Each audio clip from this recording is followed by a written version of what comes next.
Hi everyone, Tracy Di Bartolo, Thermomix consultant here with you today, just doing a little bit of basil pesto. I went to the markets this morning and managed to get two great big, huge bunches of the basil, and they're only $2 each. So I thought I'll come home and I will do a couple of batches of basil pesto because I love it and it's so easy to make, so quick and easy, and then I just pop it into containers and put it in the freezer.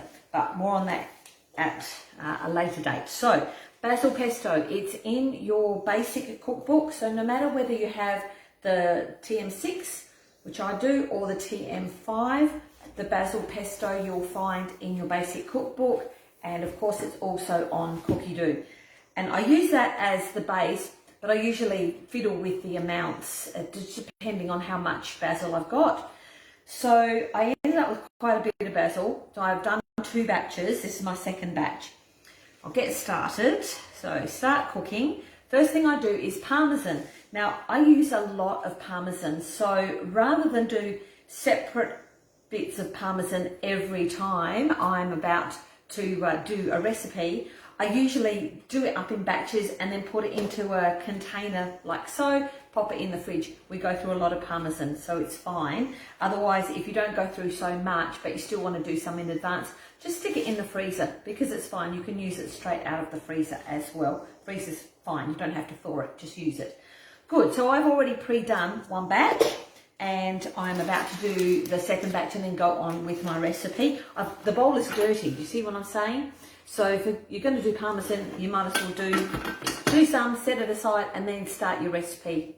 It means that you don't have to wash your bowl twice, which is always a good thing. It says 80 grams for this recipe, and I'm going to put in a bit extra. So I've got about 130 grams there, but anything from 100 to 120 because I've got a bit of extra basil and I like a little bit of extra Parmesan anyway. So lid on. And it says 15 seconds. I find it doesn't even really need 15 seconds. So I've just dialed it down to 10 seconds on speed 10. So it's very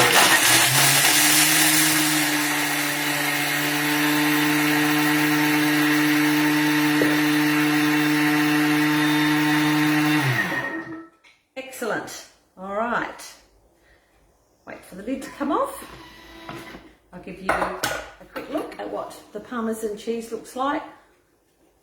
I would never ever buy Parmesan cheese already grated ever again because I much prefer it that it's fresh like this. It's just beautiful. All right, next ingredient is some pine nuts. So just a bag of pine nuts from Coles is all I'm using. It says 30 grams, but again, I'm increasing this slightly. So I'm going to put in about 50 grams, or thereabouts, and probably got enough for another batch afterwards. 1 garlic clove. I don't think so. Okay, it says optional, so I'm putting in 4 garlic cloves. Can't have too much garlic. All right, here is my fresh basil, so I've just pulled it all off of the stalks this morning, and the recipe calls for about 80 grams. I think I pre-weighed this, and it was about 110 or thereabouts. 104, there you go. So it's very loosely packed and it's quite high up in the bowl, you can see, but it's a very light thing. Next ingredient is your olive oil. Again, I go through an awful lot of olive oil, so rather than buy it in jars, I actually buy it in 10-litre casks, which is fantastic because they last for well and truly for a good year, and it doesn't go off because the air doesn't get into it. So I am almost to the end of this one. It says 150. Because I'm putting in a few extra ingredients, I'm probably going to put in about 170, 175 thereabouts. And there we go. Oh, 178. That will do me. Awesome. All right. And a little bit of salt, so 1/4 teaspoon of salt. I always use sea salt flakes. Hello Matthew Rowe, how are you? Thank you for joining me on this fine afternoon. Making basil pesto. I will always take basil if you have any extra in your garden. I know you're a very good gardener. I'll always take more. All right, lid on. There we go. Next, and we're going to have 20 seconds on speed 7.